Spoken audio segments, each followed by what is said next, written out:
একটা জড়িঘণ্টি করে এমনভাবে একটা পাঁচমিশালি তরকারির মতো একটা নোটিফিকেশান বারবার করছে, বা যেটা রাজ্য সরকারের উদ্দেশ্য যাতে সমস্যা তৈরি হয়ে থাকে, সমস্যা যাতে থাকে। আইন মেনে কাজ করে কোনো দায়দান্য করছেন না, উনি করতে বাধ্য, এমনটা ভাববেন না যে আমি করব দয়ার দাক্ষিণ্য দিচ্ছেন নাকি যে আমি করব। উনি করতে বাধ্য, না হলে আদালতে গিয়ে দাঁড়াতে হবে ওনাকে। আদালত political person, Kunal Ghosh political person, উনি সাংবাদিক, নো ডাউট। হ্যাঁ, উনি সাংবাদিক, উনি সেই কাজ জানেন, করেন, বোঝেন, সব ঠিক আছে। উনি সাংবাদিক, নেতা। এই যে বললাম পশ্চিমবাংলার দুর্ভাগ্য, ক্ষমতায় আসবার আগে মুখ্যমন্ত্রী বলেছিলেন ফাইল খুলবো রাইটার্সে এসে, সিপিএমের নেতাদেরকে জেল খাটাবো। এখন ফাইল খুলে দেখছে ফাইলে তো কিছু নেই, বলছে তাহলে সিনেমা বানায়। আর সিনেমা যাকে দিয়ে বানাচ্ছে অরিন্দম শীল, তার নামে শ্লীলতাহানির অভিযোগ।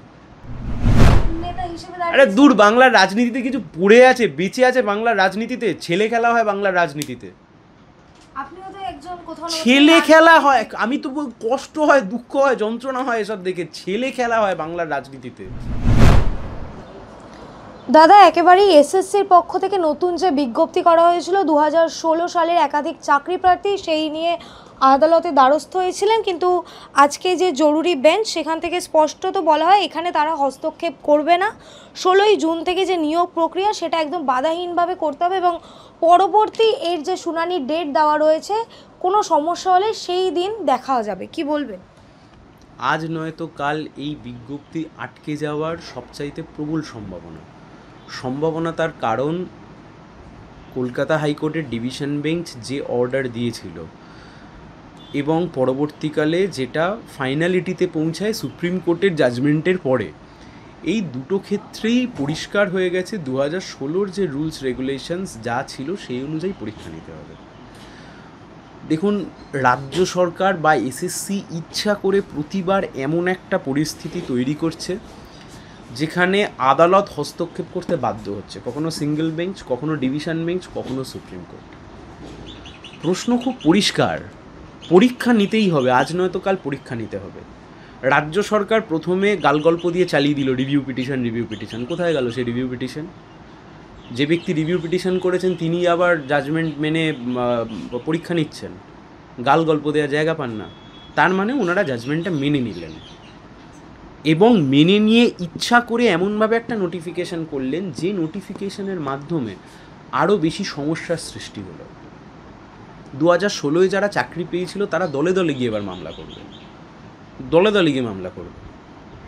এবং আপনি লিখে রাখুন আজ নয়তো কাল এই হস্তক্ষেপ হবেই কলকাতা হাইকোর্টের মধ্যে। এমন একটা জড়িঘটি করে, মানে একটা কী বলবো ওকে, সেই একটা জড়িঘণ্টি করে এমনভাবে একটা পাঁচমিশালি তরকারির মতো একটা নোটিফিকেশান বারবার করছে, বা যেটা রাজ্য সরকারের উদ্দেশ্য যাতে সমস্যা তৈরি হয়ে থাকে, সমস্যা যাতে থাকে। সমস্যা থাকলেই আদালত হস্তক্ষেপ করবে, তখন মুখ্যমন্ত্রী বলবেন আমার কিছু করার নেই, আদালত করেছে। দুঃখের বিষয় হচ্ছে এই করতে করতে পশ্চিমবাংলার শিক্ষা ব্যবস্থা লাটে উঠে গেছে বাংলার শিক্ষা ব্যবস্থা। দাদা, তাহলে বারংবার মুখ্যমন্ত্রী যে প্রেস কনফারেন্স করে বলেন যে আমি রিক্রুটমেন্ট করছি বা আমি সব পদক্ষেপ নিয়েছি, কিন্তু বিকাশ রঞ্জন ভট্টাচার্যরা মামলা করছেন উদ্দেশ্য প্রণোদিতভাবে, এটা খারিজ হয়ে যাচ্ছে, আমাদের হাতে কিছু নেই, তাহলে কি তিনি আবারও সেই পথেই যাচ্ছেন? একদম সহজ কথা তো। বিকাশ রঞ্জন ভট্টাচার্য হোক বা যে কোনো আদালতের কেউ হোক, যে কোনো আইনজীবী হোক বা বিচারপতি, বিকাশ রঞ্জন ভট্টাচার্য যেমন চাকরি প্রার্থীদের হয়ে দাঁড়িয়েছিলেন, তেমনভাবেই রাজ্য সরকার বা এসএসসির তরফ থেকে যারা দাঁড়িয়েছিল তারা খুব হেভিওয়েট আইনজীবী। এমনটা ভাববার কোনো কারণ নেই যে কোনো কথাবার্তা না শুনে জাজমেন্ট হয়েছে। খুব হেভিওয়েট আইনজীবীরা দাঁড়িয়েছে, কোটি কোটি টাকা খরচ হয়েছে রাজ্য সরকার এবং এসএসসির। কিন্তু কথা হচ্ছে এটা দায় নিতে হয় তো। বর্তমান সময় মুখ্যমন্ত্রীর সবচাইতে বড় অসুবিধা হচ্ছে উনি দায় নেবেন না। যা কিছু ভালো হবে তা হচ্ছে মুখ্যমন্ত্রী, আমাদের দেশের প্রধানমন্ত্রীর ক্ষেত্রেও যা কিছু ভালো হবে নরেন্দ্র মোদী, যখনই কিছু খারাপ হবে নেহেরু করে গেছে। যা কিছু ভালো হবে মুখ্যমন্ত্রী মমতা ব্যানার্জি, যখনই খারাপ কিছু হবে তখনই বিকাশবাবু করেছে, জ্যোতিবাবু করেছেন, বুদ্ধদেব ভট্টাচার্য করেছে। আসলে প্রশাসন চালাতে গেলে তার ভালো তার খারাপ দুটোরই দায়ভার গ্রহণ করতে হয়। কিন্তু দুঃখের হলেও সত্যি বর্তমান রাজনীতিতে আমরা সেই দিক থেকে অনেক দূরে সরে যাচ্ছি। কিন্তু এসএসসির যে শুনানি, সেই শুনানিতে যারা এখনো not found to be tainted, তাদের মধ্যেও যে টেন্টেড আছে এটা এসএসসি এবং রাজ্য সরকারের পক্ষ থেকে স্পষ্ট তো মেনে নেওয়া হয়েছিল, তারপরেও সেই তালিকা না দিয়ে বিজ্ঞপ্তি জারি। না না, বিজ্ঞপ্তি জারি করেছে তার কারণ হচ্ছে যে যেহেতু বলেছে এই মাসের মধ্যে পরীক্ষার বিজ্ঞপ্তি জারি করতে হবে, সেটা করতে ওরা বাধ্য, 1 নাম্বার। 2 নাম্বার, ওরা তো চাইনি যে টেন্টেড নন টেন্টেড আলাদা হোক, ফাইনালি আলাদা হোক। একটা 5,000 6,000-এর তালিকা দিয়েছে, একবার রাজ্য সরকার বা এসএসসি বলুক যে হ্যাঁ এই হচ্ছে তালিকা আর এই হচ্ছে তার সাপোর্টিং ডকুমেন্টস, এই হচ্ছে ফাইনাল টেন্টেড, বাকিরা যোগ্য। কিন্তু সেটা কি রাজ্য সরকার করলো? সেটা কি এসএসসি করলো? করলো না। দাদা তো রীতিমতো টেন্টেডরাও পরীক্ষায় বসতে পারছে। অবশ্যই, 100 বার। সেই যুক্তি ধরলে তো সত্যি টেন্টেডরাও পরীক্ষায় বসতে পারছে।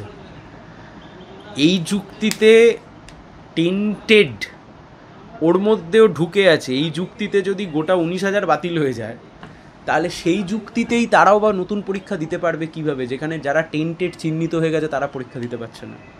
ওই যে বললাম না, একটা জগা খিচুড়ি বানিয়ে রেখে দিয়েছে, এবং যাতে চলতে থাকুক, এই সমস্যার সমাধান না হয়ে যাতে চলতে থাকুক, এতে রাজ্য সরকারের কোনো দায় নেই।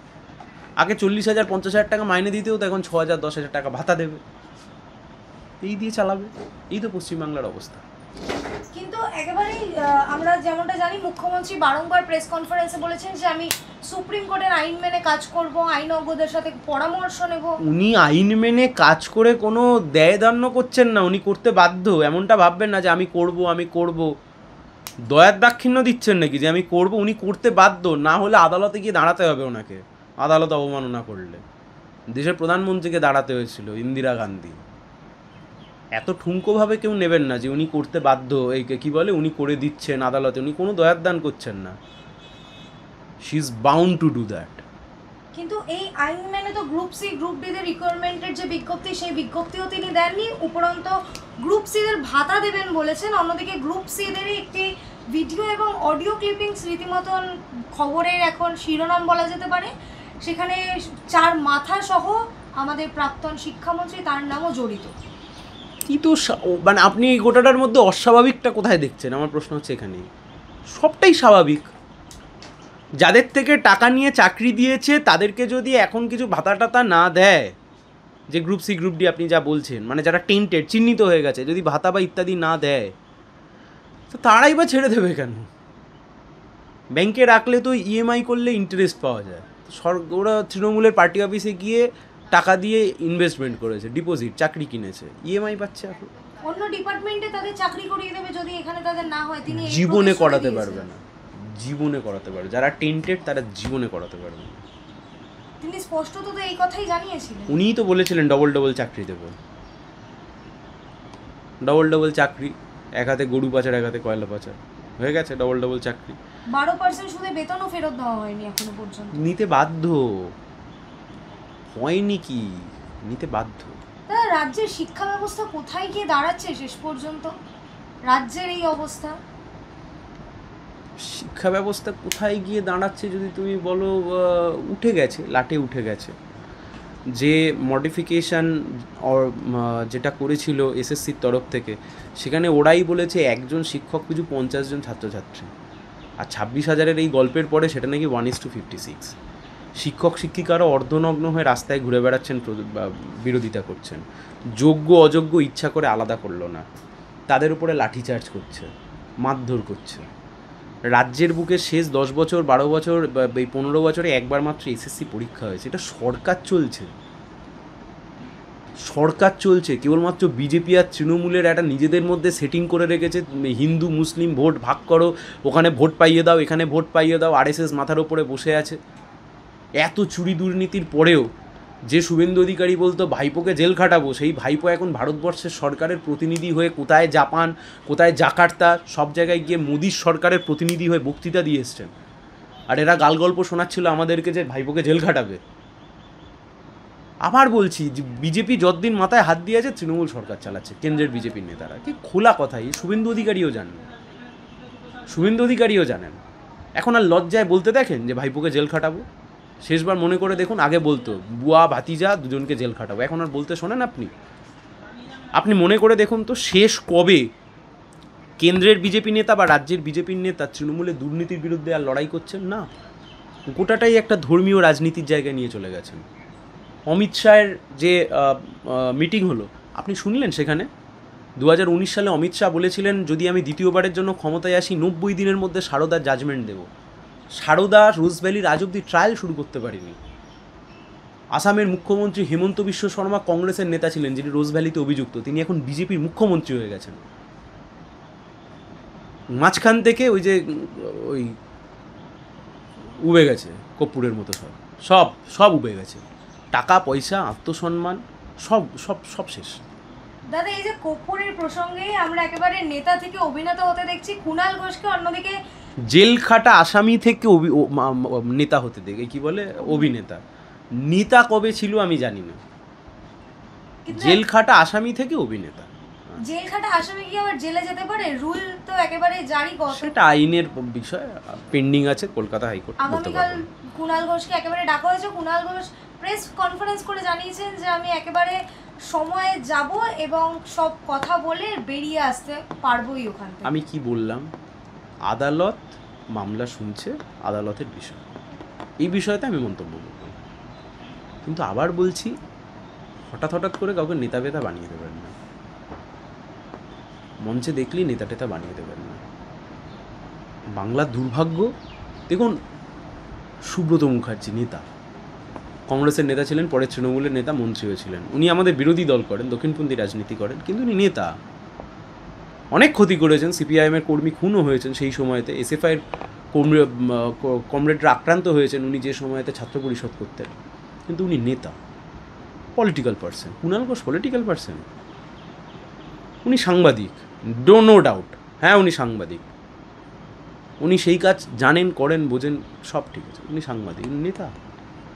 এই যে বললাম পশ্চিমবাংলার দুর্ভাগ্য, যে বাংলার রাজনীতি নামতে নামতে আজকে এই জায়গায় এসে আমরা দাঁড়িয়েছি। জ্যোতি বোস, বুদ্ধদেব ভট্টাচার্য বা উল্টো দিকেও যারা সেই সময়তে নেতা ছিলেন, সেখান থেকে আজকে কোথায় এসে দাঁড়িয়েছি আপনি বলুন তো। বাংলার দুর্ভাগ্য, আর কিচ্ছু। দাদা একেবারেই শেষ প্রশ্ন, এই যে কর্পূর একেবারে কলকাতা ইউনিভার্সিটির একটি বন্ধ ফাইলকে কেন্দ্র করে এই করা হয়েছে এবং কুণাল ঘোষ স্পষ্টত জানিয়েছেন যে বামরা যেমন শূন্য কর্পূরের মতন উবে গেছে, ঠিক সেরকম জন্যই এই সিনেমাটা নাম দেওয়া হয়েছে কর্পূর, যেহেতু বাম জামানাকে কেন্দ্র করে। কুণাল ঘোষ কোন চরিত্রে অভিনয় করছে?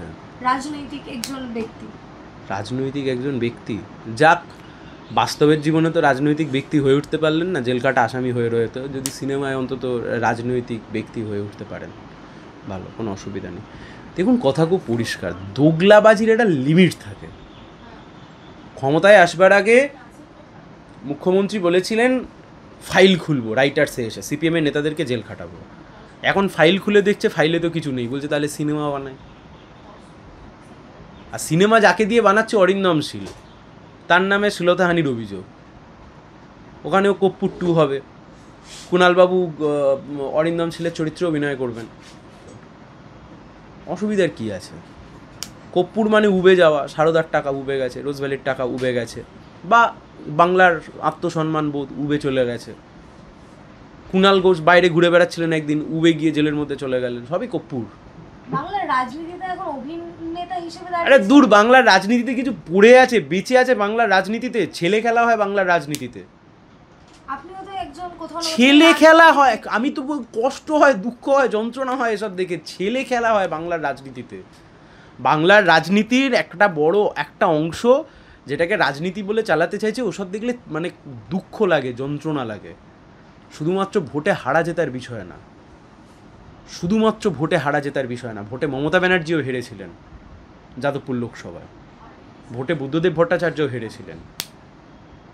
যারা রাজনীতি করেন তারা ভোটে লড়লে কখনো জেতেন, কখনো হারেন, কিন্তু রাজনীতির এমন দশা জীবনে কোনো দিন হয়নি। আমরা অন্তত যে সময় সরকারে ছিলাম, আমাদের বিরোধীও যারা ছিলেন, তাদের একটা স্ট্র্যাচার ছিল, একটা রাজনীতি ছিল। আমি কিছুদিন আগে দেখলাম, ওই আমাদের দলের প্রাক্তন রাজ্যসভা সাংসদ ছিলেন ঋতব্রত বন্দ্যোপাধ্যায়, তার একটি ভিডিও একটা সময় ভাইরাল হয়েছিল, একটি স্ক্যান্ডেলের ভিডিও। পরে পার্টি তাকে এক্সপেলও করে। রাজ্যের বিরোধী দলনেতাকে যখন সেই নিয়ে প্রশ্ন করা হচ্ছে, তিনি এক্স্যাক্টলি তার মতো জিভডার অঙ্গিভঙ্গি করে মহিলা সাংবাদিকদের সামনে তিনি সেটা করে দেখাচ্ছেন। এই দেখে আমরা মজাও পাচ্ছি, এই দেখে মানুষ মজাও পাচ্ছে, মানে যে সমালোচনা করছে সেও মজা পাচ্ছে, যে হাততালি দিচ্ছে সেও মজা পাচ্ছে। মাঝখান থেকে রাজনীতি কোথায় গিয়ে দাঁড়াচ্ছি আমরা? কোথায় গিয়ে দাঁড়াচ্ছি? রাজ্য সরকারের যে আইনজীবীরা রয়েছে, দিন রাত আজকে তাদেরকে শুধুমাত্র রাজ্য সরকারকে ডিফেন্ড করতে হচ্ছে রাজ্য সরকারের সীমাহীন দুর্নীতির জন্য। কোনো কালে কোনো রাজ্যের আইনজীবীদের এই অবস্থা হয়েছে? দেখুন, আইনজীবীরা থাকেন, কখনো এই প্যানেল কখনো ওই প্যানেল, কিন্তু যে কোনো সময়তে এই বাংলার অবস্থা মানে দুর্বিষহ হয়ে রয়েছে, দুর্বিষহ অবস্থা হয়ে রয়েছে। মাঝখানে কিছুদিন ধরে চললো ওনার বিয়ে, এনার বিয়ে, ওর বিয়েতে ও কেন গেছে, তার বিয়েতে সে কেন মন্দিরে গেছে। এটা রাজনীতির টপিক, এটা রাজনীতির বিষয়। এত চুরি, এত দুর্নীতি, এক ধর্মীয় হানাহানির জায়গা তৈরি করে দিচ্ছে, মার দাঙ্গা সৃষ্টি হচ্ছে। এটা একটা রাজনীতি নিয়ে এরা এটা একটা রাজনীতির টপিক করার চেষ্টা করছে এরা। দুর্ভাগ্য তা হচ্ছে, দুর্ভাগ্যের হলেও সত্যি তা হচ্ছে। এই দুর্ভাগ্য নিয়ে এখন চলতে হবে আপাতত কিছুদিন।